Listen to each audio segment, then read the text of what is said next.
Olá, estamos iniciando o podcast da ASEC, Associação dos Empresários de Cumbica, em parceria com a FIG-Unimesp, essa importante instituição de ensino da cidade de Guarulhos. Aqui no campus Vila Rosário nós estamos, eu, Roberto Marchiori. E eu, Cledson Bernardo. Juntos somos os entrevistadores deste podcast. E hoje temos a grata satisfação, grato prazer de ter um convidado conhecido há muitos anos, Denis Souza, da Big Infláveis. Ele é natural de Itapebi, na Bahia. Iniciou sua vida profissional aos 12 anos e aos 21 entrou no ramo de infláveis. Fundador da Big Infláveis, empresa sediada em Guarulhos há 24 anos. Referência nacional em infláveis promocionais e cenográficos para grandes marcas e eventos. Apaixonado pela família, leitura, filmes e passeios de moto, tem interesse em networking, empreendedorismo e treinamentos. Denis, seja bem-vindo ao nosso podcast. É um prazer tê-lo com a gente. Opa, para mim também é um prazer, viu? Poder bater esse papo aí com vocês. Bacana. Muito bom. Aqui nós fala um pouquinho do seu início de tudo aos 12 anos, né? E essa sua veia empreendedora que estava pulsando, né? Acredito eu, aos 20 anos já começou no ramo de infláveis. Conta um pouquinho essa trajetória. A história dos 12 anos, na verdade, começou até um pouco antes, né? Até porque eu vim de um lugar onde são famílias muito simples, com baixo poder aquisitivo, e isso dá um gás enorme. Onde fica Itapebi? Itapebi, no sul da Bahia. Sul da Bahia. E que era uma coisa muito natural que as crianças trabalhassem, né? Sim. E eu tenho muito orgulho de ter passado por esse período. Bacana. Então, uma das atividades foi engraxate. Depois eu fui vender jornal, mas era um desafio, porque eu sempre fui muito pequeno, inclusive hoje continuo sendo. E quando eu tinha 12 anos, eu parecia que tinha 8. O cara da banca não deixava eu sair com muitos jornais, eu só podia sair com 10, que ele ficava com medo daquela criancinha perder os jornais. Né? Caramba. Jornais impressos, né? Uhum. Tem gente aí que não sabe o que é isso. Nem sabe o que é isso, é verdade. E foi sempre assim, trabalhando, uma coisa com outra. E aí, isso foi por volta dos 12 anos, um pouco antes, você falou.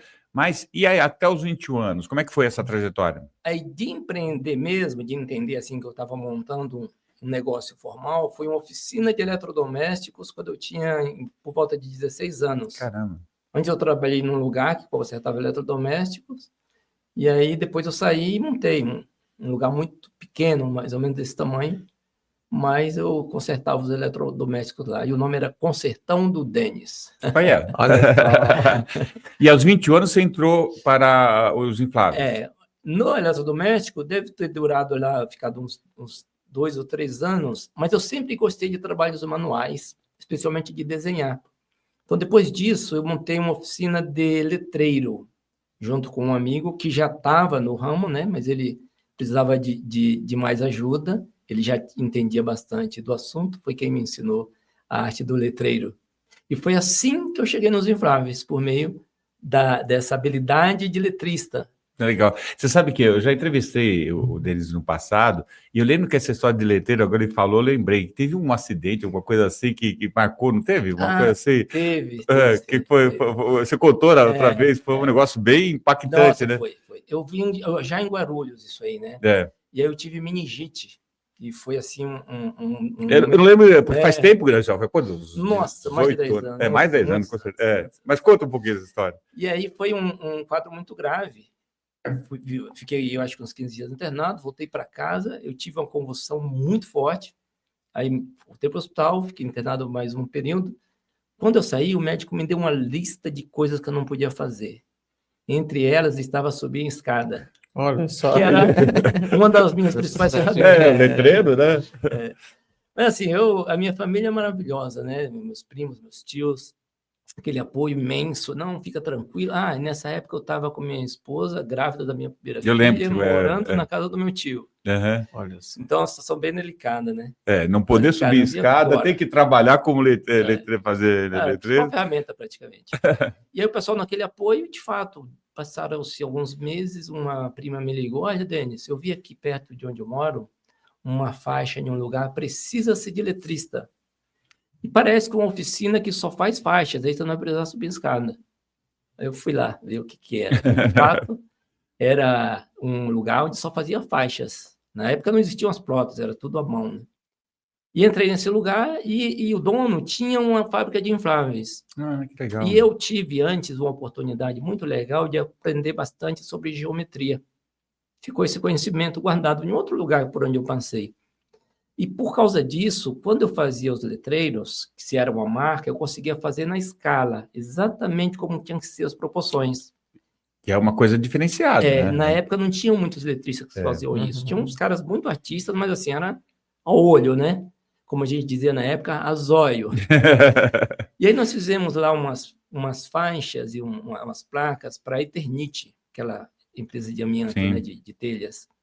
E a pessoa lá da Eternit mandou um feedback de que foi a primeira vez que a oficina tinha entregado padronizado como estava no manual de comunicação visual. Olha que bacana. Aí o dono da oficina chegou para mim: Denis, eu vou te levar para trabalhar na minha empresa de infláveis. Não fazia nem ideia do que era Nem isso. quero aquilo. E aí passaram-se alguns dias ou meses, não me lembro exatamente, ele me levou, né, que ele estava mudando de galpão.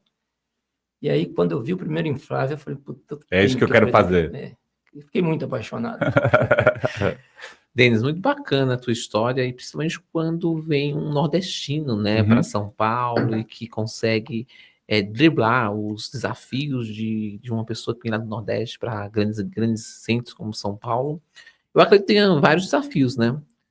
Quais foram os desafios que você teve em se consolidar no mercado como empreendedor? Olha, o principal desafio foi no comercial, pelo seguinte, talvez até pela como eu tinha vivido, o meio produz a gente, né? Então, a dificuldade toda, tem pessoas que crescem muito, outras ficam mais retraídas, e eu era muito introspectivo. Assim, eu tinha muita facilidade para projetar, até para lidar com a equipe, com a minha equipe, mas eu tinha uma dificuldade enorme De vender. de vender, de falar com as pessoas, né?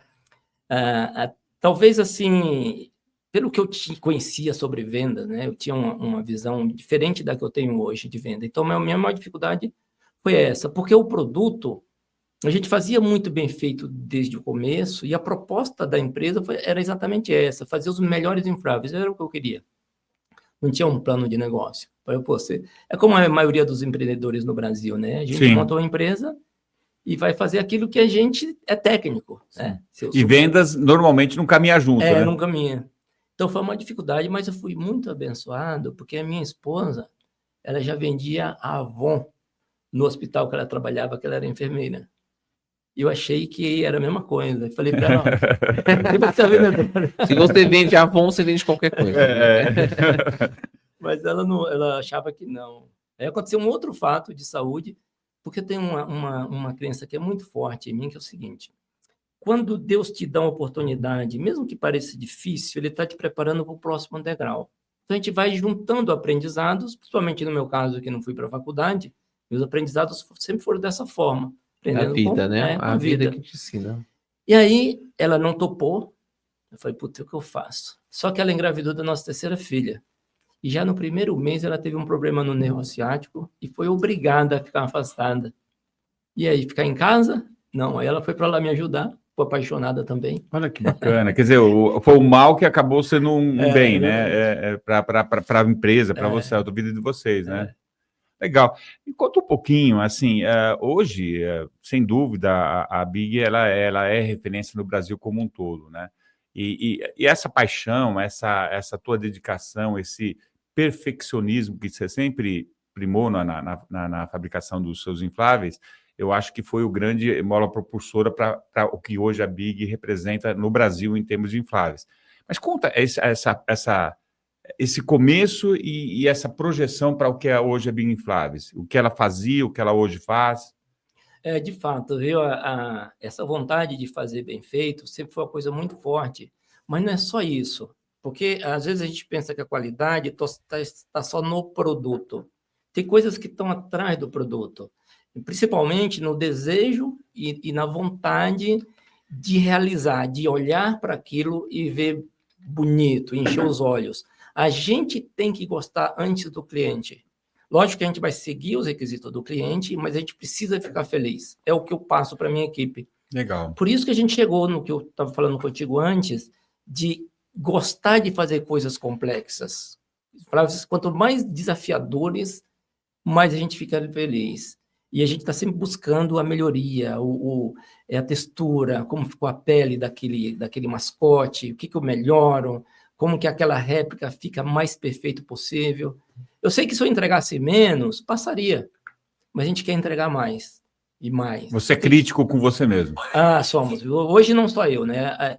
É uma cultura na empresa de uma entrega melhor possível. Hoje, por exemplo, a minha equipe me chamou e a gente está fazendo uma réplica de um produto de um cliente que já compra conosco há mais de 10 anos. Caramba. E ele já está feliz com o produto, porque é basicamente um produto que ele compra. E atende o... E a equipe chegou hoje e me chamou hoje, um pouco antes de vir para cá, a equipe de criação, falou, olha, a gente já consegue fazer melhor. Vamos fazer melhor? Quer dizer, surpreende o próprio cliente. Agora, o próximo produto que ele vai receber vai estar mais perfeito, mais parecido com o original. Bacana. Legal, né? É muito bacana. Deixa eu falar uma coisa. 24 anos não é 24 dias, na verdade. Como se manter no mercado como o teu por tanto tempo? Qual é o diferencial de você? E poderia me contar para a gente um caso, um case de sucesso, um case marcante nesses 24 anos que você possa contar para os nossos telespectadores que estão nos assistindo? Claro. O que nos mantém no mercado é que muito cedo a gente entendeu qual era a nossa proposta de valor. Ela está voltada para a criatividade. Quando eu digo criatividade, não é só criatividade para fazer coisas mirabolantes, é para encontrar soluções. Às vezes o cliente chega com um desafio que basicamente é impossível. E a gente vai sempre achar um jeito de fazer. Um case interessante foi de um mascote que nós fizemos, tridimensional. Nós fizemos o primeiro mascote inflável tridimensional, mas tridimensional mesmo, né? Com nariz, orelha, lábios, a volumetria 3D bem detalhada. E quando o cliente me trouxe o produto, eu falei, olha, isso aqui não dá para fazer, porque era muito complexo. Aí, no meio da conversa, até porque a gente tem pouco tempo aqui, né? Não vou contar tudo, mas no meio da conversa ele falou assim, dá sim, porque eu fui para os Estados Unidos e eu vi algo como esse. Quando ele falou... Lançou o desafio. Nem foi tanto pela alfinetada que ele deu no ego, mas eu me lembrei de algo que poderia ser possível. Porque, como eu te disse, eu sempre gostei de trabalhos manuais, de arte. Quando eu tinha lá uns 14 anos, eu fazia bonecos de argila e vendia na feira. Na época que eu fui morar em Minas, né? Meu pai ficou desempregado, fui para Minas, não tinha o que fazer lá, era perto de uma fábrica de telhas. Os caras deixavam a gente brincar com a argila lá. Eu fazia aqueles bonecos, motivos da Bahia lá, Preto Velho, Baiana, Coqueiro, e vendia na feira. Isso tinha passado. Por que não era possível? Porque não existiam os softwares hoje de modelagem 3D. E eu não tinha o restante, só tinha o chapado, o 2D. Aí eu comecei fazendo assim, eu fazia a estatueta de argila, agora sim eu tenho de onde tirar as medidas. E foi pensando nisso que eu falei para ele, eu consigo. Que legal, olha que criatividade. Eu não sei, pode falar o nome do cliente que é ou não? Foi o mascote do Fluminense, então isso é fácil de fazer. Olha, poxa, interessante, né? Agora, você já falou algumas vezes, eu fico prestando atenção assim em certos pontos que o entrevistado comenta, equipe, né? Acho bacana isso, né? Porque você realmente, mesmo sendo dono da empresa, você sente fazendo parte da equipe, né? É muito bacana isso. E a formação dessa equipe, como é que você faz? Porque não deve ter no mercado gente especialista nisso. Obra qualificada. Não tem, de fato. Não tem. A gente forma tudo interno, a gente contrata. A pessoa, geralmente, ela vem... Vamos falar da produção. Ela vem como auxiliar, como ajudante, e a gente identifica nela, primeiro, o comportamento, até por isso que a gente nem contrata quando vem de outro do concorrente. Não digo nunca, né? Porque pode ser que apareça alguém. A gente evita contratar alguém que veio do concorrente porque ele vem com vícios. Se a gente contratar alguém do zero, na nossa entrevista, a gente já vai detectando se ela tem as características que a gente está buscando. E são pessoas que querem aprender e que gostem do produto. Porque às vezes o cara não tem, né, aptidão para aquela coisa. E a gente vai ensinando do zero. Não tem nenhum curso profissionalizante, nada que pudesse, contribuir para essa formação? Ou tem? Não tem. No caso das costureiras até tem, né? Costura. As outras áreas não tem como. Entendi. Mas era uma coisa interessante, de repente fazer um curso profissionalizante, né? Na Aproveitar. empresa, a gente tem treinamentos, Tá. muitos treinamentos. A gente tem um calendário de treinamento anual já. Nós temos uma sala de treinamento lá que a gente usa bastante. Uhum. Mas assim, fora não encontra um curso profissionalizante para o inflável. Talvez até porque é um mercado pequeno, né? A gente não tem uma... Muito específico, né? É muito específico. Ô, Denis, deixa eu te falar, vamos lá voltar atrás, lá na tua relação com a tua esposa, que veio trabalhar. Ela continua trabalhando? Continua. Até hoje? Até hoje. Que bacana. Me conta, qual o sucesso dessa convivência, né? Dessa convivência, né? Porque a gente sempre fala, né, que é super difícil casais dar certo, trabalhando também, porque aí fica 24 horas junto, né, e tudo demais acaba dando meio uma estragada. Mas no teu caso foi um sucesso. Conta pra gente como foi essa história e conta pra gente qual é o diferencial e como ter esse equilíbrio entre a vida profissional e a vida pessoal. Passa o seu segredo pra gente. Isso. Eu pergunto muito isso, né? Como você consegue? Outro dia o que a gente falou assim, mas você dorme? Porque além da esposa, eu tenho mais 2 filhos que estão lá na empresa também. Imagina, cara. Mas assim, de novo, às vezes a gente tem uns insights que são bênçãos, né? Porque, principalmente quando você não tem receita, né? E no nosso caso, a gente fez o seguinte, já no começo, a gente definiu os papéis. Você cuida disso, eu cuido disso. E até hoje. No papel que eu exerço, ela traz as sugestões, e na maioria das vezes são excelentes. No papel que ela exerce, eu também levo as sugestões. Mas eu decido naquilo que é meu papel e ela decide naquilo... Seria você mais na linha de produção, ela mais parte da financeira e gestão? No marketing, ela trabalha comercial e marketing. Ah, tá. Muito bacana. Vamos dar um recadinho aqui, pessoal. Olha só, você que está nos assistindo, estude no mais completo centro universitário da cidade de Guarulhos. Faça agora a sua inscrição aqui na FIG e no IMESP. São mais de meio século de tradição com um corpo docente altamente qualificado. Você terá aula com mestres e doutores e já no primeiro ano conseguirá grandes oportunidades de networks e estágios, porque aqui na FIG e no IMESP, o protagonista é você que está nos assistindo. Acesse então já www.fig.br ou entre em contato pelo WhatsApp, é 11 35 44 0333. Bacana, né? Que é FIG. Legal. Você sabe que, assim, a gente, bom, como leigo, né, e não vivenciar esse mercado de infláveis, a gente sempre, quando fala em infláveis, são coisas muito mais, assim, do dia a dia. Piscina, né, de boneco inflável, essas coisas mais corriqueiras do dia a dia, né? Mas a Big, ela é muito mais do que isso, né? Conta um pouquinho o que a Big, alguns projetos que a Big faz, ou se algum cliente que a gente possa lembrar, puxa, aquele inflável é da Big, coisas assim. Bacana. Os infláveis que nós fazemos são os infláveis promocionais. Eles têm a finalidade de reforçar a propaganda ou marketing. Os mais comuns são as réplicas dos produtos, uma garrafa de cerveja, uma lata de refrigerante, Coca-Cola, por exemplo, que a gente já fez muitas vezes. A gente faz com 2, 3, 5 metros de altura. Nossa, 10 metros, 5, né? Eu lembro também um Papai Noel que você fez aqui em Guarulhos, né? Que ficou super marcado, né? Ficou bem... O Cirano era o maior, era um dos maiores. Aquele que a gente fez lá para a Associação Comercial, que faz alguns anos, ele foi o maior do Brasil. Olha. Ano passado a gente fez um para o Shopping Internacional, que ficou lá no Totem, né? Sim. Ele tinha 10 metros, 12 metros de altura. Esses são os infláveis mais comuns. A decoração de Natal também a gente faz bastante, mas é assim mais esporádico, né? E tem também os infláveis para corrida, que são os portais de chegada e largada. Fora isso, a gente trabalha com os infláveis para cenografia. São infláveis complexos, com alto grau de complexidade. Como, por exemplo, a gente fez o letreiro do Lollapalooza. Olha que legal. A gente fez também um palhaço do Playground, que é um festival de música eletrônica, uma cabeça de palhaço com 10 metros de altura. Entre esses cenográficos, às vezes aparecem também obras de arte. Às vezes um artista quer replicar a obra dele e a gente faz, e porque facilita bastante, né? Que nós fizemos recentemente, a criação é sempre do artista, a gente só replica de acordo com as orientações dele, né? A gente fez uma estátua para os Gêmeos, que são os artistas plásticos bem famosos, brasileiros, né, paulistas. Sim. Eles já expuseram essa obra em vários países.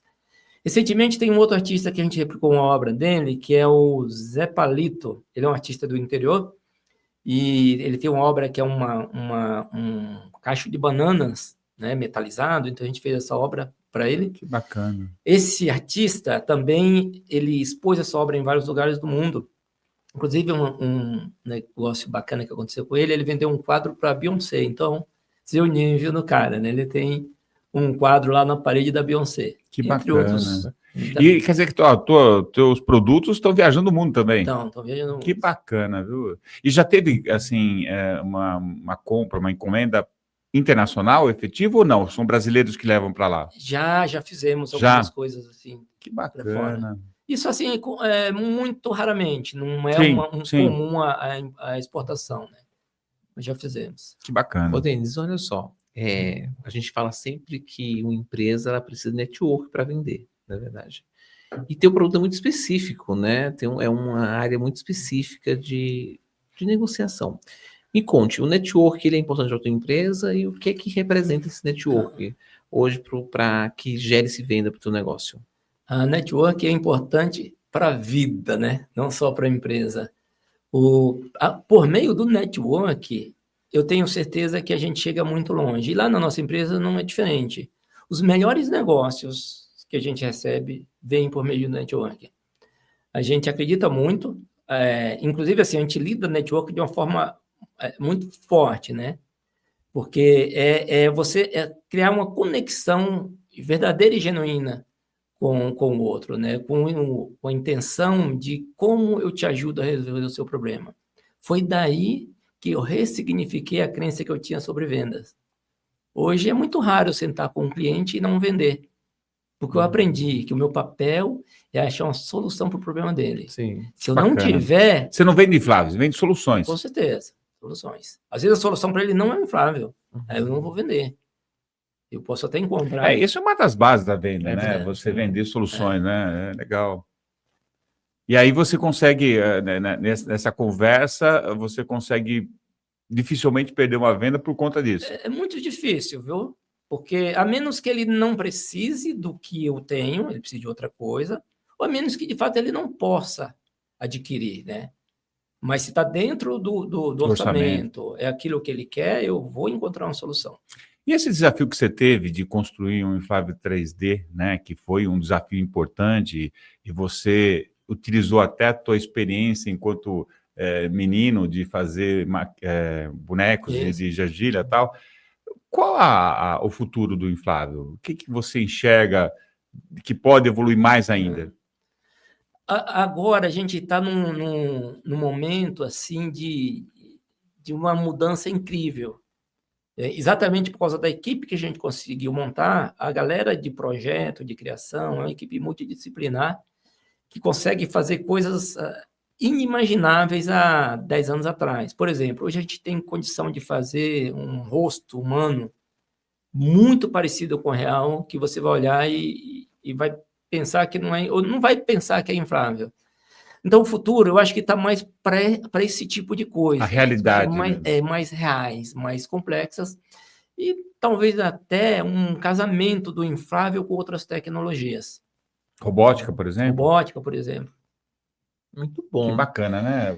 Realmente é uma coisa que você falar 10 anos atrás, e a gente tem essa mentalidade como leigo, da coisa tão mais simplista, né? Exatamente. Você partir para essas coisas mais complexas, é fantástico, né?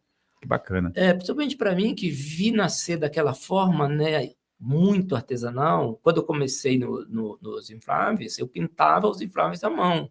O rótulo, era esse o trabalho do letrista, replicar o rótulo à mão. Então, era uma semana para fazer. Hoje a gente vê as máquinas lá para imprimir.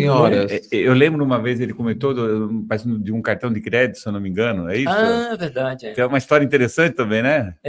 Também interessante. A gente, isso bem no comecinho da empresa, né? A gente estava num salãozinho de uns 100 metros quadrados, nós ganhamos uma concorrência de um cartão de crédito. E para finalizar a compra, ele precisava fazer um protótipo.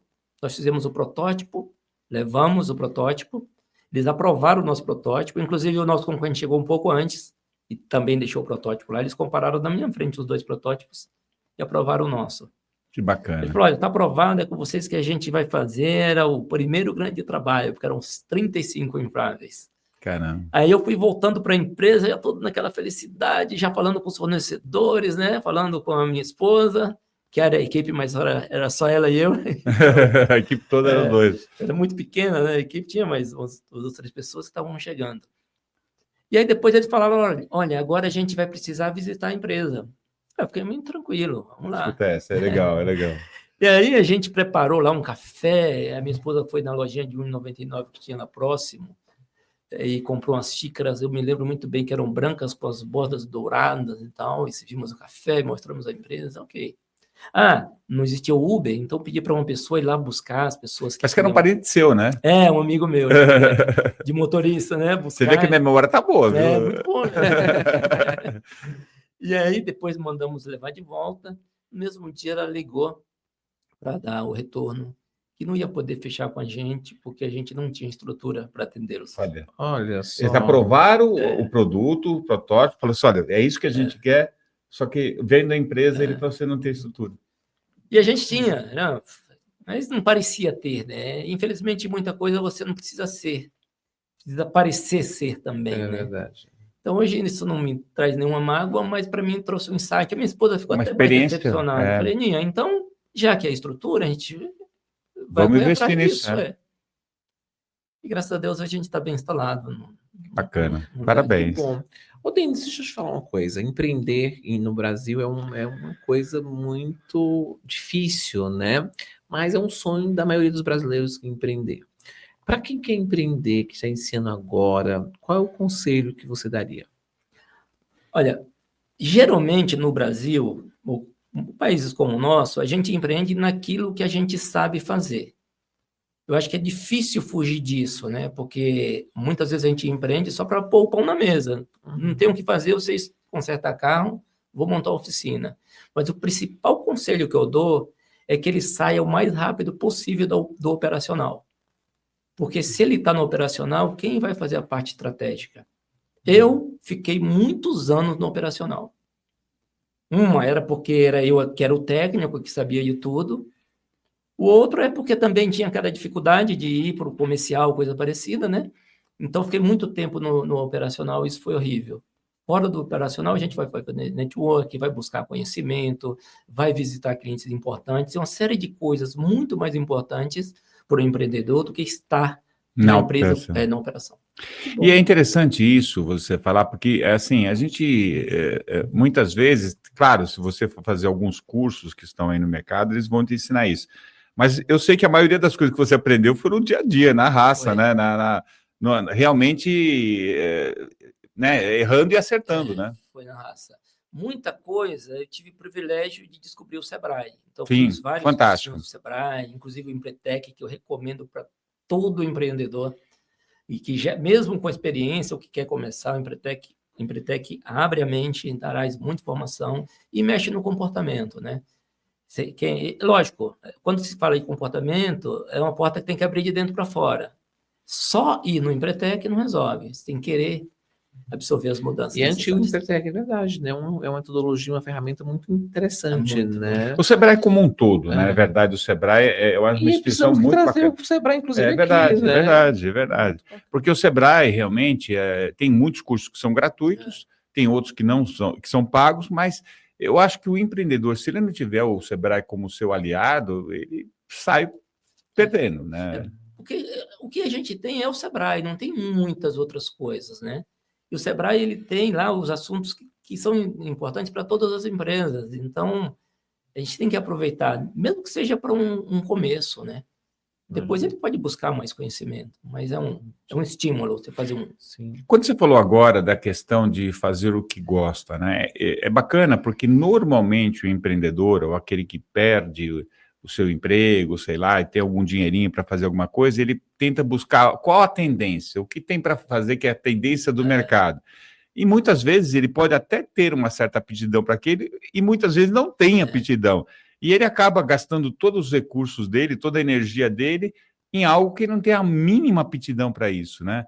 Isso faz toda a diferença, né? Faz, e tem um fenômeno que é o seguinte, quando ele está nessa situação que quer empreender, ele tem uma ansiedade muito grande. Sim. O ideal seria que ele... Não só a ansiedade, a necessidade que dê certo também, né? Exatamente. O ideal seria se ele usasse um pouco do tempo dele de início para descobrir algo que ele possa passar a gostar. Porque é muito ruim você fazer algo que, além de você não gostar, você precisa que aquilo te dê resultado financeiro, né? Então, é uma busca muito diferente, porque você está buscando pela grana e, às vezes, você vai deixar de atender melhor, você vai deixar de escolher o cliente, porque é muito importante isso, você saber qual é o seu público, qual é o perfil do cliente ideal. Sim. A gente precisa fazer essa escolha.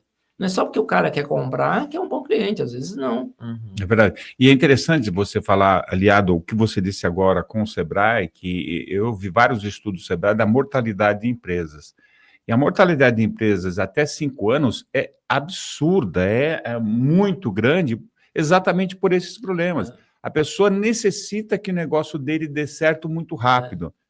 Mas nem sempre dá, e aí a pessoa começa a ter esse excesso de ansiedade e tudo, e a coisa acaba terminando, né? E geralmente uma das coisas que faz com que isso aconteça também é por causa dessa ansiedade, na necessidade de trazer o dinheiro, e você não saber o perfil do cliente, você entra na guerra de preço.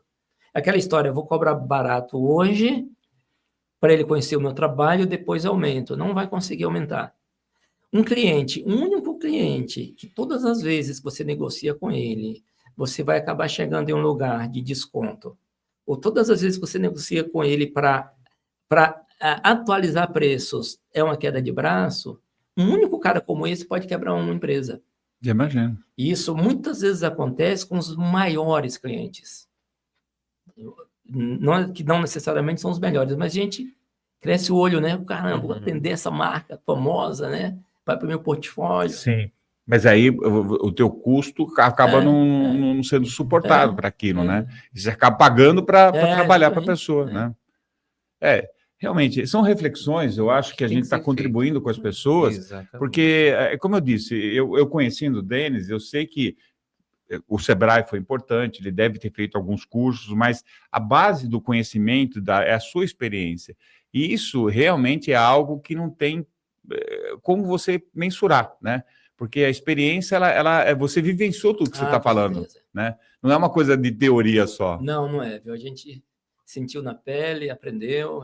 Você vê, desde do cartão de crédito lá, tem uma também, não teve, que é negócio de quitar pintura e falou que era fiscal, não era? Quando você vê que a minha memória está boa. Nossa, você me lembra de tudo. Nesse mesmo salãozinho aí do cartão de crédito... Foi quando você teve a ideia de mudar mesmo do local, foi isso? A gente foi obrigado a mudar, né? A gente foi convidado a se retirar. Eu estava lá pintando porque eu fazia de tudo, né? O operacional total. E ainda já existiam as plotas, mas eu ainda não tinha adquirido. Estou pintando lá uns infláveis, né? Com revólver de pintura, imagina, o pó. Aí chegou a pessoa na porta, uma pasta na mão, tossindo, inclusive ele fez um certo teatro na tossida, né? Exagerou, por causa do pó da tinta. Aí eu parei meu trabalho, ele gritou lá da ponta, CETESB. Aí. Eu falei, meu Deus, eu já sabia o que era CETESB. Gelou. Aí, ok, fui lá, pois não. Falei, olha, eu recebi uma denúncia que vocês estão trabalhando aqui é uma área residencial, você não pode trabalhar aqui. Falei, tá, e quanto tempo eu tenho? Eu já sabia que... Eu já sabia até que não podia. Uma hora ia acontecer. Falei, e quanto tempo eu tenho? Você tem 2 meses. E se eu não mudar? Acho que ele ia lacrar, ia fazer alguma coisa muito ruim. Eu acho que tem que parar essa atividade, não me lembro exatamente quais foram os termos.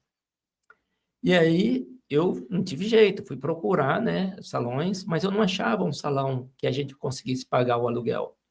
Às vezes não, tem aquela máxima de que a ignorância é uma bênção, e às vezes é mesmo, né?